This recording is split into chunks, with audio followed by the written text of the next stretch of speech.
afternoon. Welcome to the February 21st meeting of the State Board. We will start. First, let me double check. I know we have a lot of people on Zoom participating today. Thank you for joining us. We have Board Member Adrian Woods. Adrian, can you hear everything? Great. And we have other board members here in person in Little Rock. We will start first with the consideration of emergency rules governing the adult diploma program with Ross White.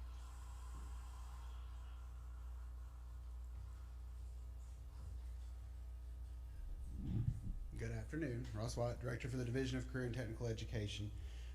So the rules in front of you today are for the adult diploma program. So this was legislation passed in the 23 session, Act 546. So these rules are to get us started with that. Obviously there's two sets I think in front of you when you look at your agenda, the emergency clause piece and then obviously the promulgation piece. So to give you just a little bit of background where this is and kind of where we're going with the legislation. So the purpose of this program is to provide truly an adult diploma option, which means it's for people that are over the age of 21. So that's the first piece. So they're over the age of 21 and they don't have a high school diploma. And so the intent, if you look at the legislation and kind of the rules we have in place, are to be able to give adults that opportunity to complete a high school diploma. In addition to that, it also has a focus towards career skills and giving them the skill set to have different certifications or credential opportunities while also obtaining that high school diploma. This is obviously in addition to like a GED option. Part of the reasoning when you look in this is because the GED is not always attainable by a lot of people, and so this gives that additional opportunity there. So through an RFQ process, we obviously have 4 vendors that went through that and were approved that can provide these services. These services can be done face-to-face, they can be done virtually or through a blended opportunity as it was spelled out in the legislation. The funding for this is actually through the Department of Commerce and the Office of Skills Development. They have the appropriation for $750,000 a year, but we get to promulgate the rules and oversee the programming because it's obviously dealing with a high school diploma piece. So we do a lot of things already in partnership with the Department of Commerce and Office of Skills Development, but this is that connection there through that. And then in the legislation, a lot of the accountability was spelled out. So when you're looking at these rules, a lot of these come straight from the legislation that was put in place there. And so the goal here is to be able to help more Arkansans that obviously didn't achieve a high school diploma in a traditional route be able to do that through other means that we can provide, because we know the GED is not always the best option. So that's it in a nutshell. I will gladly take questions or concerns you have on where we're at. Obviously the emergency clause is there in one set of rules, and then the second set of rules is the same thing minus the emergency clause for that promulgation process. How long do the emergency rules? I didn't want my background green. I think we have someone not muted on Zoom. If everyone would mind to double check and make sure you're muted at this point. Thank you. Do you want to repeat that? I'm not sure we got it. How long are the emergency rules in effect? So once they're approved by the executive subcommittee of the Legislative Council, so the legislature, they're in effect for 120 days. Yes, ma'am. Questions of board members? Yeah, go on. Can I ask a few more? I noticed they had the regional accreditation. I'm trying to find it. Yeah, so I know there in the definitions there are, and that was straight from the legislation. So the definition is from the legislation that was passed. They defined what accreditation meant and what all the different accredited entities could be. And then 4.05.1 and 4.05.2 is really confusing to me. So Is it to you? it's well, it's an interesting piece of it. So there is this pot of money annually, and it is a first come first served basis. And so really the way it works is we went through that RFQ process. We have 4 approved vendors. In that process, the first to request, the first in is the first to be paid, and we will pay out until that amount is exhausted. And so it is a first come first served basis in regards to that. And that's kind of spelling out that process of what that would look like, if that makes sense. Anything? Yeah, and if I can add, if you look at the end of the rule, there's an appendix which shows, it's Appendix A, and it has sums that will be paid out whenever students complete a particular, like either certification, a credential, get a high school diploma, or graduate and are placed in a job in an in-demand career. So again, as people are completing these things, these vendors are getting paid on a first come, first served basis. Cause one part of it says they won't provide for a new student, but then on 4.05.2, it looks like, it's funding for enrolled students. So you're saying once they complete a certain section of it, that could be the end of their funding? Well, what that's specifically addressing is once we know that funds are exhausted, we have to let the providers know there's no more money in the pot effectively. And so at that point, we would no longer be able to receive reimbursements from providers, which is 5.2, and then 5.3 goes into funds that are reserved. And so there can be funds reserved before you hit the end total. I guess my question is will the student be able to complete their diploma, or can it be stopped when the funding is stopped in the midstream? Does that make sense? Well, the reimbursement to the provider would occur after they've completed Okay. that milestone that was in Appendix A. Yes, ma'am. More questions, board members? Lisa? Okay, how does somebody access this program? Do they go through commerce or education? That's a good question. So again, it's designed through that adult diploma piece. So commerce is in piece of their working through the Division of Workforce Services that falls under that to be able to provide that information in our workforce centers for those that are looking to obtain their high school diploma and maybe the GE route is not working for them. That is the most common word of mouth of how that system will go out with the ones that are working through workforce services, because they're typically the parties that, the stakeholders at play that would need it to be able to share that information. Thank you. Let's say, Ross, I don't know if maybe you can clarify, but there are adult high school diplomas in existence in the state. So this isn't a new opportunity for people seeking a pathway back to prosperity. A lot of it's done through philanthropic efforts. This is the first time, which is great about this innovative program, is that there's an estate appropriation that supports the entities. There's probably a handful of entities, you would know better than me, that are providing these services. They're not getting any funding to provide these services. They're relying on philanthropic donations, maybe small tuition rates. So this is an opportunity to help sustain those programs so that they can attract more students, push our attainment rate. When we look at where we rank in attainment nationally, there's some annual reports put out by the Lumina Foundation that get collected from the Census Bureau, and it really measures the adults in a state or a community or a county that have at least a high school diploma, age 25, I want to say to 62 or 64. Arkansas is in the bottom 10 when we rank states 1 through 50 in attainment rates. So this is something I think that's going to help improve that metric by targeting adults in our communities that want to pursue their education and earn that standard credential, but then also supplement the providers that have already existing in this space by allowing them to be reimbursed for services provided with a finite amount of that appropriation. So since this is the first year we have an appropriation, it's almost kind of like a test year coming up to see how well it's going, how much dollars are drawn down. Do we need to go back to the legislature, ask for more funding? Is it not enough funding? Where do we go? So I like to applaud the legislature and the folks that work on this to they identified a gap and a need, and to really support these providers that need that support. So I don't know if you have anything to add. And we're fortunate that all 4 of the providers we're working with have already done very similar pieces in other states, and so they're ready to go because they've already know part of that implementation process, what it looks like, how to attract the population they're trying to serve, and so they're very eager and ready to go, and so we're trying to get those rules to them so we can start giving those dollars. May I ask just to clarify? So previously was it the adult education, were they charter schools? or how did we previously approve the providers that were giving? So we have the adult ed that still exists within the Department of Commerce. This is just an Right. additional piece, so.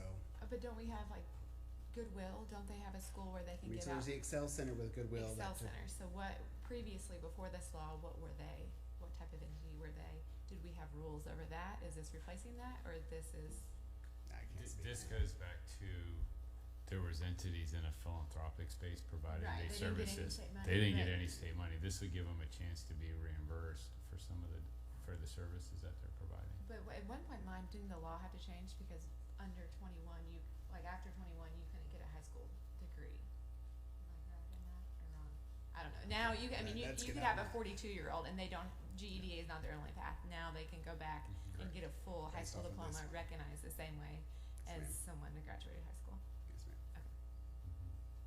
That's great. I would love at some point, maybe down the road, sort of an update on what this is looking like And there is how a it's good going. accountability piece in there that they have to report back to the department, their metrics, to ensure that we're being able to hit what is being reimbursed in that process. So we should be able to, a year from now, be able to give some pretty good information from it, hopefully see some return. Thank you. Board members, more questions? So just real quick, seems like several pathways or, here in the appendix or different things that you can be reimbursed for. What is the amount of time that a student would have to put in usually to? Well, and it's a unique part to this, is every one of them is coming in kind of at a different place. And so there is no set metric, and we've had a lot of conversation as we've drafted these rules and then with the providers. And what we've seen in other states that have been modeled is every student is completely different, because some are gonna come in with a little bit more movement towards that high school diploma based off their transcript. Some are gonna come with no transcript, and they're gonna start from point A and have to work the whole process through. So there's not really a good timeline. That's also why when you look in the rules, it talks a lot about those cohorts, because that forms those cohorts each year of the group. And some students will finish a cohort the first year and be done and have their diploma, and some might be in the year 1 cohort, the year 2 cohort, the year 3 cohort, just based off of how much that is needed for them to achieve it. Gotcha, thank you.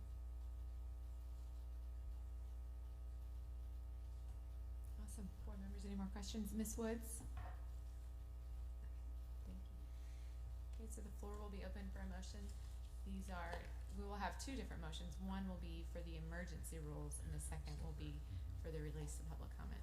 That's correct, yeah.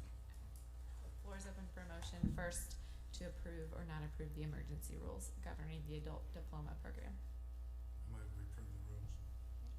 Emergency rule. A motion to approve by Mr. Bragg. Is there a second? Second. A second by Mr. Henderson. All in favor say aye. Aye. Any opposed? Motion passes. So next on the floor will be to release these for public comment. That's correct. Any questions on that, board members? Ms. Woods, any questions? No, but I did want to also point out that Ms. Keener is online. I didn't know if you knew that. I did not. There we go. But I have no questions, so no thank you. Great, thank you. Thanks for joining. I'm glad I see you now. Glad to have a whole lot of people on Zoom today. So glad that you pointed that out. Thank you. Okay, I'll make the motion that we open these rules up for public comment. There's a motion by Ms. Rollins. Is there a second? Second? A second by Ms. Hunter. All in favor say aye. Aye. Any opposed? Aye. Motion passes. Thank you, board. Thank you.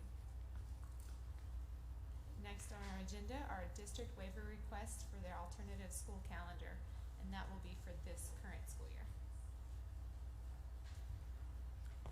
Good afternoon, Stacy Smith. I'm going to try to explain this so that we all understand what's going on here. Okay, so this school year, we've had several of our districts that have had several missed school days due to inclement weather. And our legislation allows for different types of calendars. One is the traditional calendar that is 178 days. Another option is a calendar called an alternate calendar that is by hours, and it's 1,068 hours. You get the 1,068 hours by multiplying 178 times 6 hours a day equals the 1,068 hours of instruction. So districts have a choice to have a traditional 178 day or the alternate calendar. But they have to notify the department in legislation by July 1. And they notify us through a cycle report. They select it. That is not something that they have to have board approval for. It's part of their calendar adoption process at a local level. So this year, as school districts have faced numerous days of inclement weather, those school districts that stayed with the 178 traditional calendar, they are limited in how they can make up those time or days. All right, there is legislation that allows them to extend their school day, but they have to do it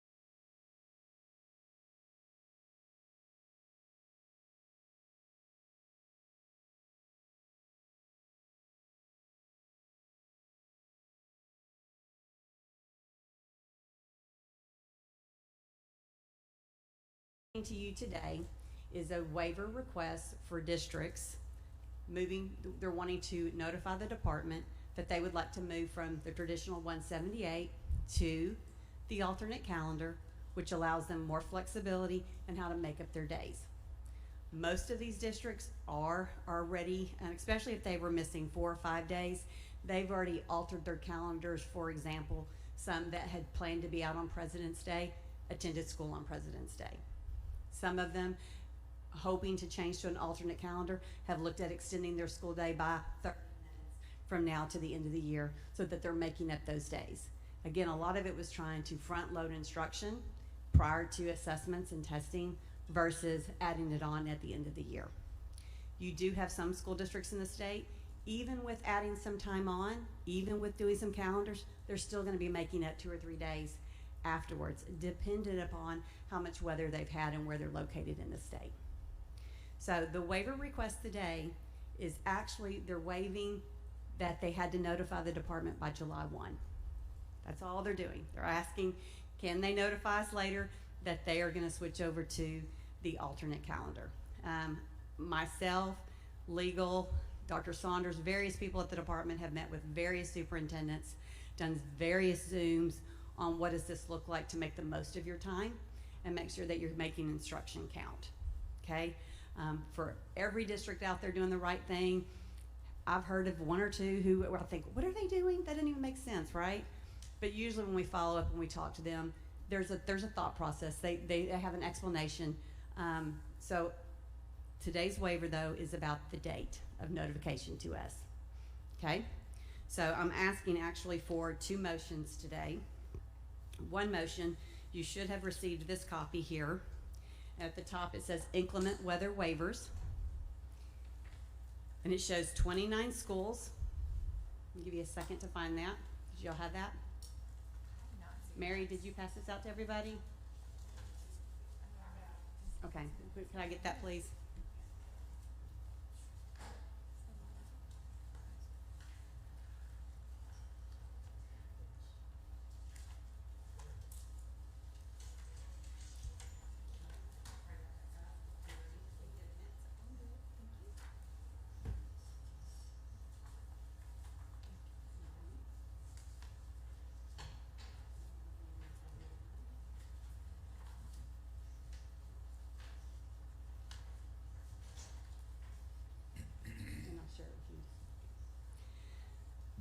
So at the top you see 29 schools.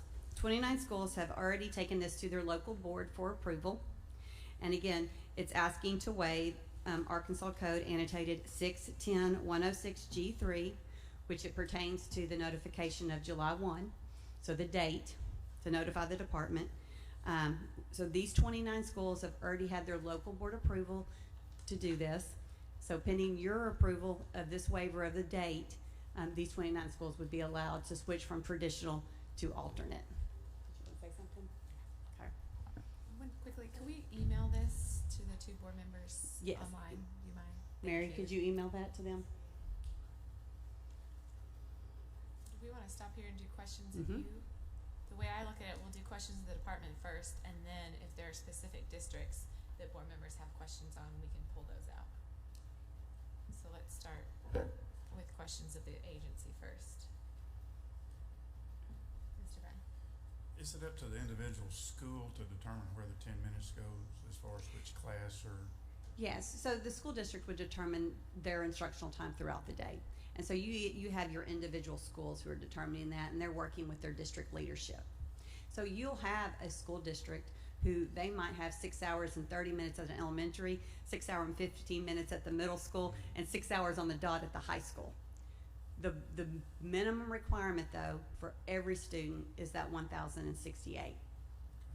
But it could vary from class to class, whether it's a math class or? Yes, sir. I mean, it could change week to week or? Yes, sir. Okay. For example, when I taught middle school math, we double blocked literacy. So kids came to my class for English for 2 periods, but they went to social studies for 1 period. We don't have set amount of instructional time by subject matter. We just have the time for the day. Board members' questions, Ms. Rollins? So whenever we approve this, I mean, do they get to go back and like say they had 6 Yes, hours ma'am. a minute, so it's Yes, they get to go back. Yeah, so if you're at the beginning, if you've been going 6 hours and 30 minutes all year, in essence, you could almost say you've banked some time, right? And that's where some of the pieces of flexibility come in, where they're allowed to go back and say, okay, we've had this instructional time that we've devoted because we've had a longer school day all along. right. Thank you. And it gives them some flexibility. And districts that have already declared an alternate calendar, they're not on this list today. They're already doing this. It was a new thing though. Most districts were, you know, they stayed with what they had.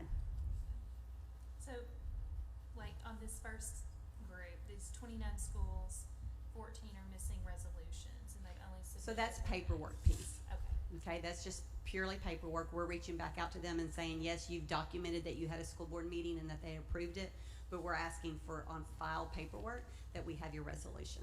Okay.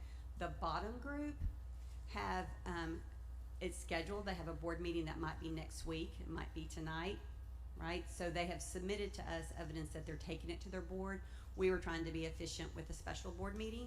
So the bottom group, when I ask for a motion on that, it will be pending their local board approval. So if their board doesn't approve it and you do, it would be mute.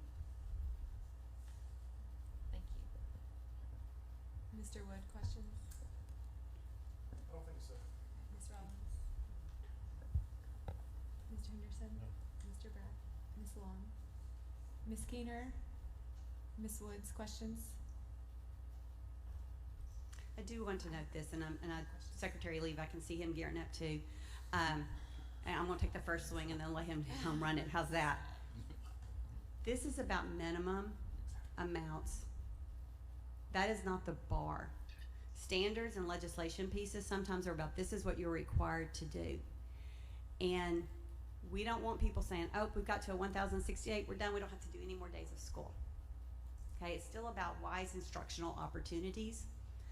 There is more flexibility in hours, but we still are encouraging districts, think about how you stretch that out during the year. When does it make sense to maybe have a shorter day? You know, is it right for parent-teacher conferences and you're giving your teachers 2 hours in a day to work on preparing for a parent-teacher conference, right? Like, how can you be flexible throughout the year in terms of your student time, but making sure that when you have student instructional time, it's high quality, right? We could have 2,000 minimum hours in here, but if it's poor instructional quality, it wouldn't matter, right? So it's about quality. How do you ensure quality? But these are minimum standards. I was just gonna kind of say the same thing, and I could have sentiments. It's a minimum of 178 days of school and 1,068 hours, not a maximum. Most of our schools' calendars that they adopt at 178 days, their student hours are around 7 hours a day of instruction because their student day is 7.5 Some schools go even 8 hours a day. So they'll exceed those minimum expectations. School districts are required to adopt a calendar that includes makeup days. That should be the first place we go when we lose an instructional day is let's look at the calendar that our board approved and identified as makeup days, because we have to make up instruction. If there's anything that we learned from the pandemic is distance learning and remote learning does not work for all students. In fact, we've got national data that says we could lose a generation if we don't mitigate these gaps. So for people that are advocating and trying to tell us that sending a packet home with a first grader and says that this equals a day of full instruction, that's ridiculous. I worry about our special needs students that have IEPs, individualized education plans, that say that they're gonna get so many minutes of physical therapy and speech therapy. They're not gonna get that remote. They're not gonna get that at home. We have to make up lost instructional time. There is a place for alternative methods of instruction. That may be the last resort, not the first resort when we're looking at inclement weather. So we're gonna work with districts. Adopting their calendar is a local decision, but we should be able to meet these minimum expectations. If a school district is struggling to meet those minimum expectations, then we're gonna bring back to the board some alternative solutions, because there's some real incidences where distance learning may be the only viable option. There may be some incidences with inclement weather where buildings and facilities are destroyed. It may take months to rebuild, so we've got to be creative in developing these services. But for typical operational day-to-day business, we need students in person in front of a high-quality instructor getting the high-quality lessons that they deserve. That's what these superintendents have gone back to the boards to do, to make sure that they can meet the minimum requirements. The majority of our superintendents that are on this call are still adopting calendars that exceed it, because they know how important it is to make up this lost instructional time. When I looked at the research, Arkansas was below national average, was about 180 days. So we are already below the bar on what we're providing our students, and the missed opportunities is concerning to me. I want to dig in a little bit on the 6 hours of instruction. Mhm. And I know we talked about this a little bit before the meeting. What is 6 hours of instruction? Is that defined in law differently at the elementary or the high school level? Mhm. So the 6 hours of instruction time is specific to that. What is instruction in a classroom between a student and a teacher? Okay, the difference that you see though in elementary is there was legislation that does allow recess to count as instructional time at the elementary level. And that happened, I believe it was 3 years ago during a legislative session when increasing unstructured playtime for elementary kids, legislation was passed. And so that school districts now are required to have a certain amount of elementary recess for students, and that does get to count as instructional time. At the high school and at the elementary, you're not counting lunch times, you're not counting supervisory periods, you're not counting class in between class times. It's really about instruction, direct instruction in the classroom. We have districts that often will do half days. And when we move to the hour session, they're only counting those hours. When we're on that 178 and they have a half day. So standards for accreditation allows districts to have either 6 hours a day or an average of 30 hours for the week. Okay, so when they have opportunities in which they have a half day for within a week, it still averages out over the year where they're getting that 30 hours a week. Okay. We have districts that, like you said, build in snow days into their calendar, and we're effectively saying, don't use those, you don't need to. No. Because you have the hours. No. We have some of, I mean, I've seen some of their calendars Mhm. and they're not gonna use those snow days because we're giving them this waiver. So all school districts are required to build in 5 additional days at the end of the school year for snow days. Okay, all districts are required to do that. Where this has become a bigger conversation this year is districts in the past few years have been allowed to use the altered AMI, okay, in which we're taking a stand at this point that that's not the best instructional methods. We want that in-person time. The alternate calendar allows them the flexibility to count instructional hours, time with kids, versus just tacking on days at the end of the year. So you do see some school districts who are trading professional development days, in which was a teacher work day for students to come in, and had already on their calendars identified that as a snow makeup day. Some didn't, and those that didn't they're having to make a calendar change to their local boards and go in and say, can we do this? And work with their local PPC, their teachers, because it's a change of contract. So every district in this, in determining which days they're actually making up, there are multiple local decision pieces here. Are we requiring districts to, fill in those holes first before coming to us to seek this waiver? So no, okay, there's not a requirement here to The requirement is just the minimum hours. when they're switching over to the alternate, they're switching over with the flexibility to make up that time in different increments than what the 178 allows. The 178 only allows districts to make it up in an hour block before or at the end of the school day, or at the end of the year. The alternate calendar gives you the flexibility to play with your school day and extend it 15-20 minutes and be able to make time. Go 30 minutes for 12 days and be able to say we've made up one day there. It gives them a little bit more flexibility. Before AMI days, am I correct that if you didn't meet your days, you would add your snow days, but occasionally you would come to our board for a standards of accreditation waiver? They would come for a waiver of their days. So when you had districts who were closed for 2 weeks because of snow, or because they had, case of the flu. I mean, they're like all their different, that had bats in their attic. I mean, I remember different things. They would come and ask literally for a waiver not to have to make those days up, and the board could grant that. And that's still an option for districts. What's the difference in doing it this way versus that way? A district that would come and ask for you, they would just be asking you to completely waive it, and that they wouldn't have to be made to make it up at all. The alternate calendar is, we're still saying there is a minimum of set of instructional hours we're expecting you to have, and that's what these districts are doing. How are we going to mitigate this so this isn't a waiver that's being requested every year? I do think the conversation as we're moving into a legislative session next year, I think this is going to be a hot topic. I think calendars in general are going to be a hot topic. And in that, I mean, it sounds like from you all, you are going to stress we want in-person, high-quality instruction for as many days as you can. Mm-hmm. Well, and that's something that when we've done Zooms with the districts, I mean, I want to say that I've heard from many superintendents around the state who are saying they don't want the message to be sent that this is all you got to do. That this should be about high quality instruction all year long, and they're pushing back on their districts or their local districts that are cutting days or cutting time, or maybe not keeping it at that level of this is about quality. And so I do think you're seeing some superintendents right now really rise up to say this is what we're about and this is what we're doing. Bruce Orr in Lakeside has most definitely said, we're making days up at the end of the year because we told our community we'd be open 178 days, and we're going to make these days at the end of the year mean something. And they're thinking about it in a different way. I think it'll be a place to watch to see what they're doing.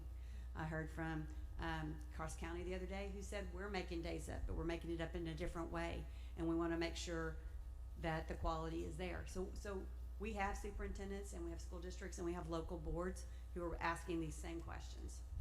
And to add to that is districts have this flexibility already. To Stacy's point is all they're doing is asking for the time of when they notify us that they're wanting to use this flexibility. We're not giving them the flexibility to use the flexibility they already have in statute. Yeah. So I think when we talk about are some of these options the best options, whether it's calendar start date, time of instruction, I struggle with schools that go 4 days a week and they're failing. But they're allowed to do that. They're allowed to make that as a local decision. We have students that are not getting systematic, explicit instruction that the research tells us they need 5 days a week, if not more, and they're allowed to go 4 days a week. So when we have a bigger conversation around instructional days and making every minute count, I think it was Muhammad Ali that says, don't count down the days, make every day count, or something along those lines. That's what this means. We should expect grade level instruction in every classroom, bell to bell, each and every single day. That's what our students deserve. That's what our school districts are striving to aim for, and that's what we're going to continue to strive for. I have one more thought. When the schools are using professional development days to instruct students, what happens happens to those professional days? I mean, that's an So again, issue as well. the contract between the district and the teacher, they would make that day, generally they would select that professional development day, they put it on at the end of the year. Or they might come up with an alternative professional development agreement with their teachers for, we're gonna stay after school for 6 days for an hour and do professional development over the next so many weeks. So they have some flexibility in the contract days with their teachers to make that up. I just didn't want us to lose those professional development hours. No, absolutely not. I'm taking too many questions. I know we talked about, are there any districts that have a waiver from 30-hour instructional weeks? So we looked at that we actually have several that have that waiver, and we were having a very difficult time pulling those for you in terms of how it applies to like meeting. A lot of them were digital learning. Okay.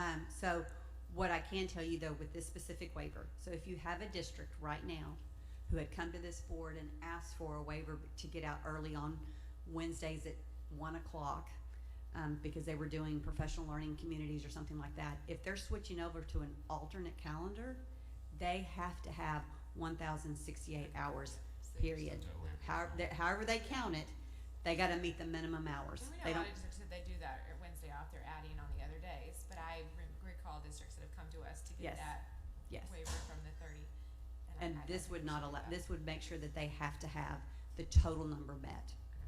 And we do have folks in accountability who pull school schedules and who monitor that. So just so that I understand, Stacy, so whereas some districts could basically have banked hours like you talked about a few minutes ago, there are certain districts that also now could have to make up extra hours? Yes, Do I ma'am. understand? Yes. So you have some districts who they were right at 6 hours a day, and because they missed days, they're gonna be short. So those districts are lengthening their school day so that they are making up time before the very end of the school year. And many of those districts who are that short, they're still gonna be probably making up some days, depending on how many they missed. But they may not have to miss, if they missed a total of 6 or 7 days, they may only have to make up full 3 days versus, because they can bank some of that time, gain some of that time back. All 4-day school week districts, were they already on the calendar with minutes? Their rules allow them to have a 7.5-hour instructional day, and so they're meeting it according to the 4-day rules versus alternate or 178 days. It's a whole nother configuration. So a lot of the 4-day-a-week schools, the superintendents we talked to, they're gonna go that 5th day to hit that 1,068 hours. That's how they're They gonna still make would it. That's have how to they're have gonna that do it. They would minimum still Yes. have to meet the 168 minimum. hours. That's Yeah.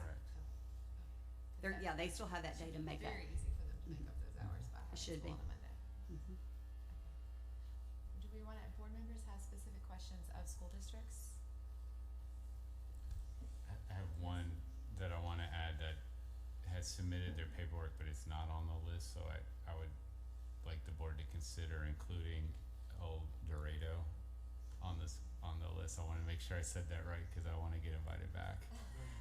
El Dorado, cause I said it wrong once and I promise I would never say it wrong again. So that would be at least 30.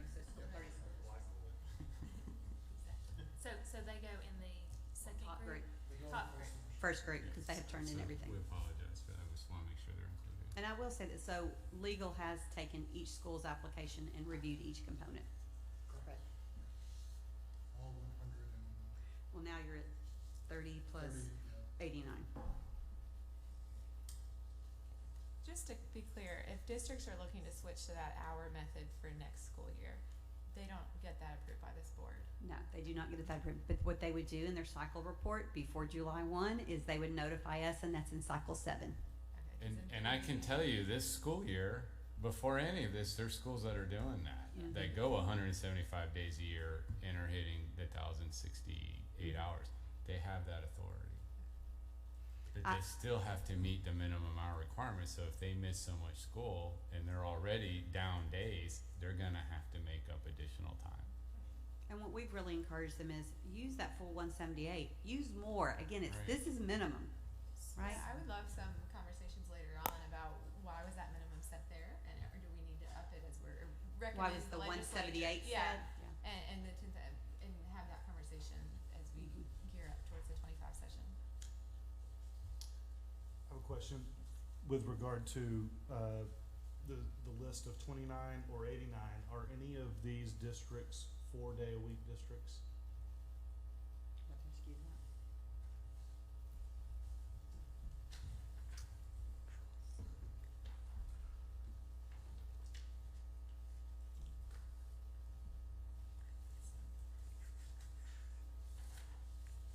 And Stephen, if you can come up just to be sure, can you bring up the spreadsheet?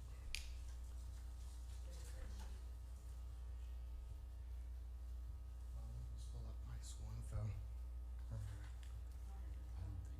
I don't think so, but we can double check.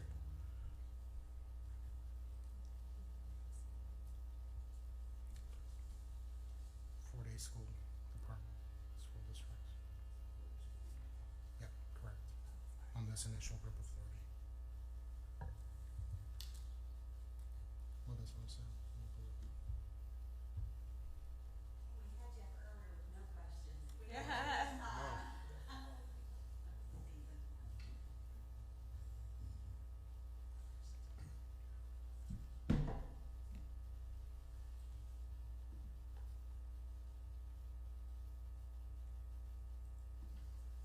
While they're looking, I'll just briefly explain. I do think that the 4 days of instruction per week is a very important issue, and if any of them are on the Zoom or requesting this waiver, I would love to hear from them how they intend to use the waiver to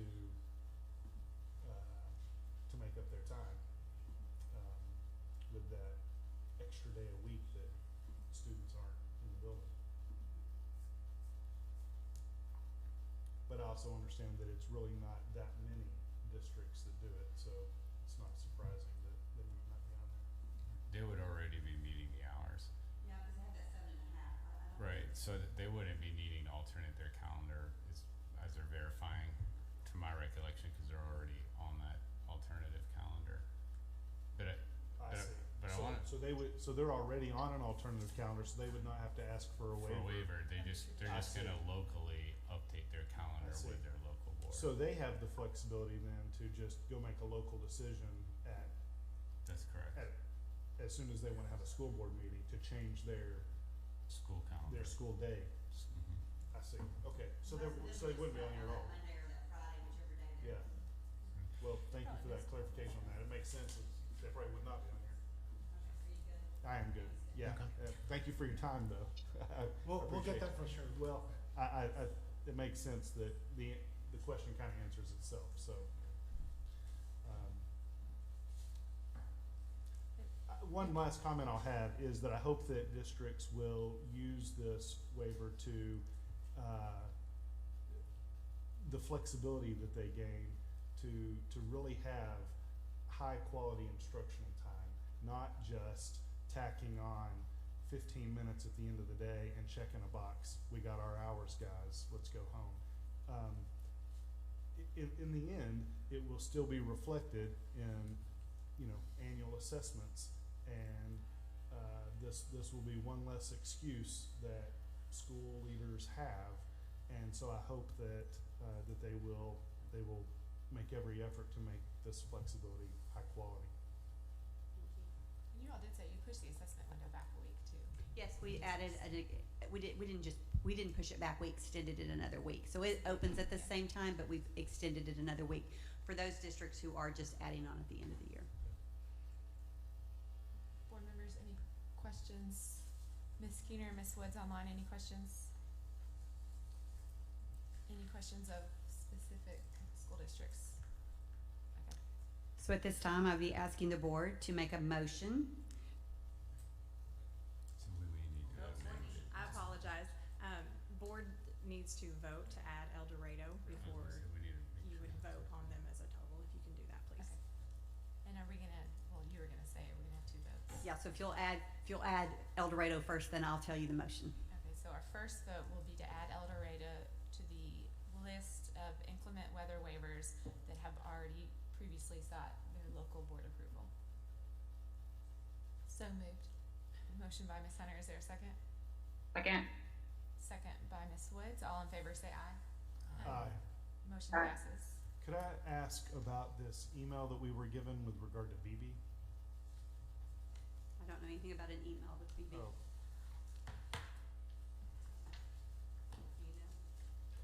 it seems to be BB asking to be included as well, and I didn't see them on either list. But it could be, I'm sorry. Theirs is for the calendar Yes, start date. my I apologies. think they're on the It's other cal- list. it's Yeah. calendar start date. Calendar start date. Calendar start date? I think so. Okay, that's twice I'm now. gonna see if I can find any more irrelevant questions to ask. Well, but to answer that question, they had submitted the paperwork. They had a board meeting last night, and they submitted that information to us this morning, based on the meeting from last Very night. good. Yes. So, So now we have two lists here, one with 30 schools now, including El Dorado, and one with 89 schools. Correct. Okay, we ready? So I'll be asking for the board for a motion to waive Arkansas Code annotated 610-106-G3 as it pertains to the July 1 deadline to notify the department for the 30 school listed that already have board approval. Any questions on that, board members? Okay, floor is open for a motion. I'll make a motion to approve the 30 schools. There's a motion by Ms. Rollins. Is there a second? second. A second by Mr. Henderson. But is that not be that whole? Is that the All in whole? favor say aye. Aye. Any It does, but opposed? it's because we explained it. Motion passes. Okay. Well, I understand. There's two separate documents. Brief pause, 1 second. So now we're looking at the 89. Just did this report. Okay, so do you want me to read all of this? Is that what you're saying to me? Well, we already did this, so all we need to do is this next. Okay, go ahead and say what you said. All right. So we just relieved districts from having to comply with the July 1st deadline to let the department know that they wanted to move into an alternate calendar. In that same section, there's a deadline of August 1st for school districts to post their alternate calendar on the district website.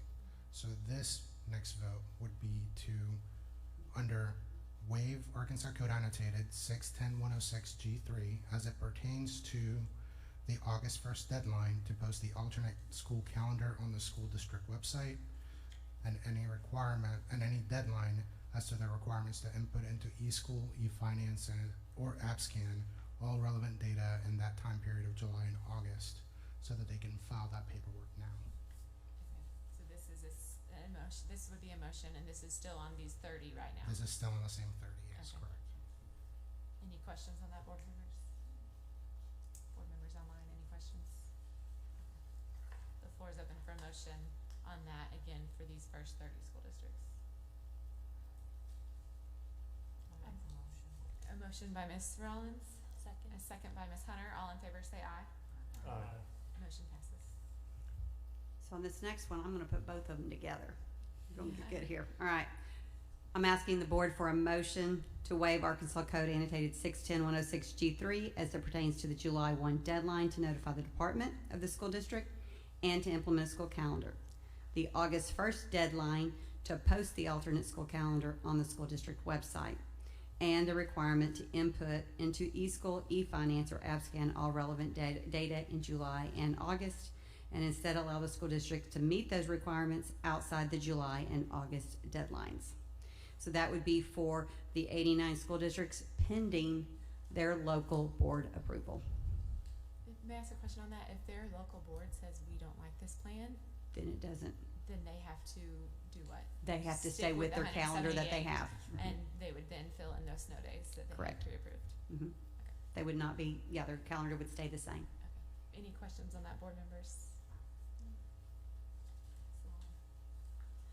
Board members online, any questions?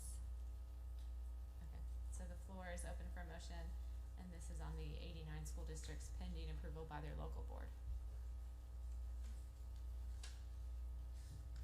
Floor is open for a motion. I'll make the motion. Motion by Ms. Hunter, is there a second? Second. Second by Mr. Henderson. All in favor say aye. Aye. Any opposed? Motion passes. Thank you. Next. Thank you.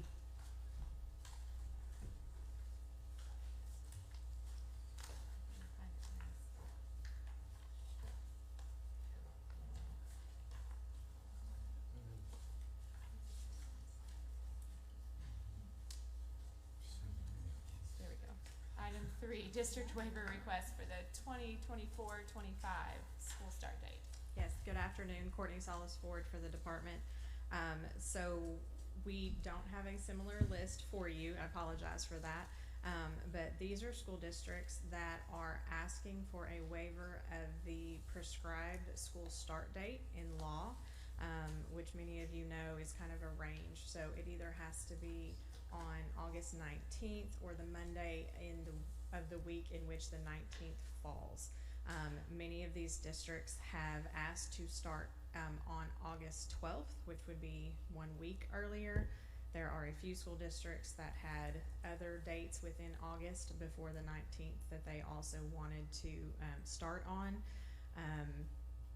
There are 10 schools that still would need their local board approval to do this, so your motion would be similar to what it was for the others, that it's approved pending local board approval.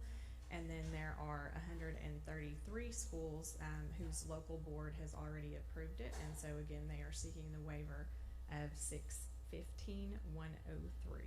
No, I'm sorry. It's a motion to waive Arkansas Code 6-10-106. Reading my wrong notes. Okay, questions of board members? To my right, Ms. Rollins, Ms. Hunter, Mr. Wood. Do we have authority to grant a blanket change of the start date for all districts regardless of whether they ask for it? No, we do not. So the statute that gives us the authority, gives you all as the board the authority to waive the start date is 6-15-103, and so it has to be upon request of a school district, and that again is based on a charter school having a waiver of that same section, and so only the districts that asked for a waiver are the ones that you can grant it for. Okay. Board members, questions? Mr. Bragg? Are they wanting an earlier start date so they can get out earlier, or is there a reason? No, because even if they start earlier than August 19th, they still have to meet either that 178-day or 1,068-hour requirement. So many school districts are trying to attempt to shorten that long summer break, which we know can sometimes lead to, loss of retention. Others build different days in throughout their school year so that they might go more than 178 or more than that 1,068 hours, so that they, what we've seen this year, have already had that extra time before we get into inclement weather season, and it might prevent them from making it up at the end of the school year. So there can be a variety of different reasons, but no, it doesn't minimize their requirement for the 178. I think one of the biggest challenges, especially for high schools with a later date that want their first term to end at holiday break, you need about that 90 days or so built in the first half of the school year in order to do that. It's really difficult for students to come back from holiday break to do final exams to start second semester, and when you're pushed up against the time, there is no time in case of school closures or inclement weather. So this would give those districts the ability to build a calendar to satisfy getting that first term and that the natural holiday break, which I think is really important to districts. Board members online, do you have questions? I just wanted to make sure, so we're approving these for the next 5 years, or for the term that they have asked for? Districts have requested different amounts of time. That is up to you all as the board, whether you want to move to grant those for what was requested, or you can specify a shorter amount of time, such as 1 year, 2 year, 3 years. So if we wanted to be able, I mean, it honestly sounds like a legislature issue to just go back and say we need to revise the statute, but I just wanted to make sure I understood. And I mean, Mr. Bragg, you can speak to this more, but I think it has been changed in statute every 2 years, every legislative session we've had for the past 10 years. Yeah, it comes up every session. Yeah, and so it's a hot button issue, and at some point in time, our board didn't have the authority to waive. Now we do have the authority to waive the start date. But I do have concern about creating a long time waiver in which we do have a session coming up. Well, it is their law that they're setting, that I don't want to get in front of that. Mm-hmm. Right, and if you did grant it for more than 1 year and then there was a change to 610-106 in the 25 session, that change would effectively null any waivers that lasted beyond that time period. But if you wanted to be clear, you could make a motion that they were only approved for 1 year, which would be for the 24-25 school year, and then any legislative changes made in 25 session, they would have to follow those, of course, when they're planning for the 25-26 school year. Board members, any more questions on that? Do we have any questions of specific school districts? I know, again, thank you all for being on Zoom for our meeting today. Okay, and then did we wanna ask about the email with BB? Does that need to be added to the list, or is that on our board list? My list has on it BB School District, as having submitted the application and resolution for the school start date waiver, Okay, so, and they are on our agenda? yes.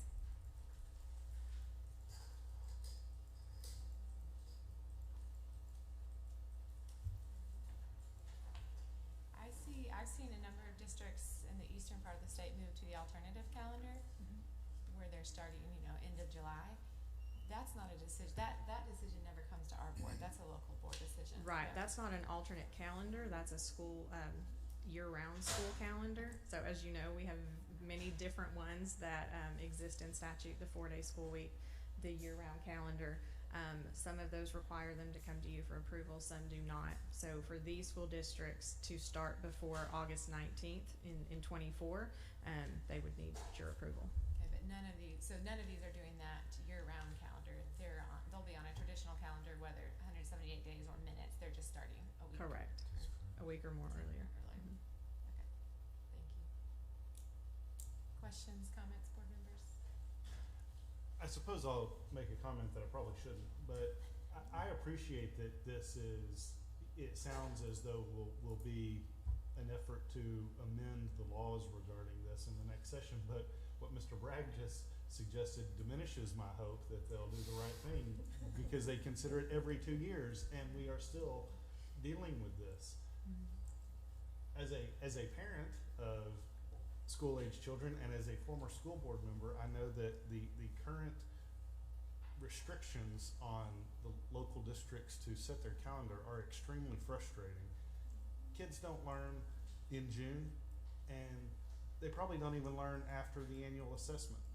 And they don't want to play outside on August 5th. It is hot as Hades.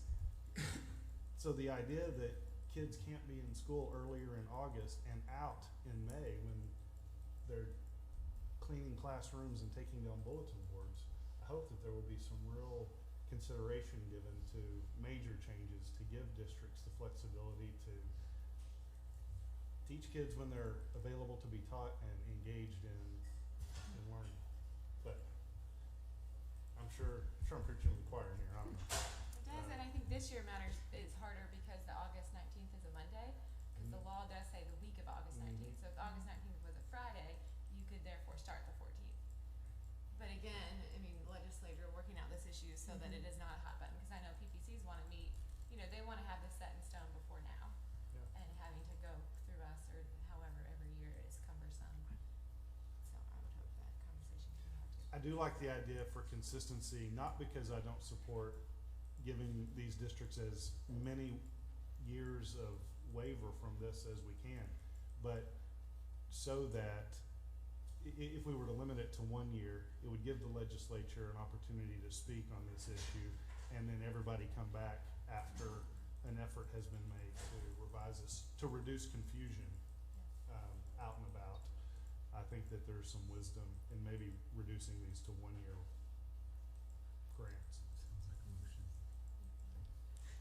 Questions, comments? Floor open for motion. I'll move to grant the calendar waiver, the school year start date waiver request. Would that be, how should I say Yeah, this? if- I don't have, That's fine. Again, I apologize. Yes, if it would be a motion to waive Arkansas Code Section 610-106A, the school start date.